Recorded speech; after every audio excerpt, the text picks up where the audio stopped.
भावा आवाज जिथं पोचवायचा असतो जसा पोचवायचा असतो तसा तुम्ही सगळ्यांनी पोचवला याचं हे द्योतक आहे माननीय मुख्यमंत्री महोदयांचं। मी शिरूर लोकसभा मतदारसंघामध्ये मनापासून स्वागत करतो।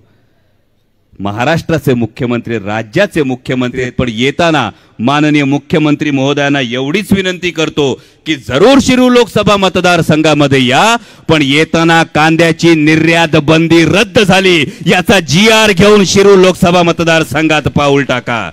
बिबट प्रवण क्षेत्रामध्ये दिवसा 3 फेज लाईट दिली जाईल याचा GR घेऊन शिरूर लोकसभा मतदारसंघामध्ये पाऊल टाका आणि माझ्या दूध उत्पादक शेतकऱ्यांना सरसकट 5 रुपयाचं अनुदान मिळेल याचा GR घेऊन पाऊल टाकलं तर तुमच्या स्वागतासाठी आम्ही नक्कीच आतुर आहोत। नाहीतर हा शेतकऱ्याचा आक्रोश तुमच्या कांठळ्या बसवल्याशिवाय राहणार नाही एवढंच सांगतो।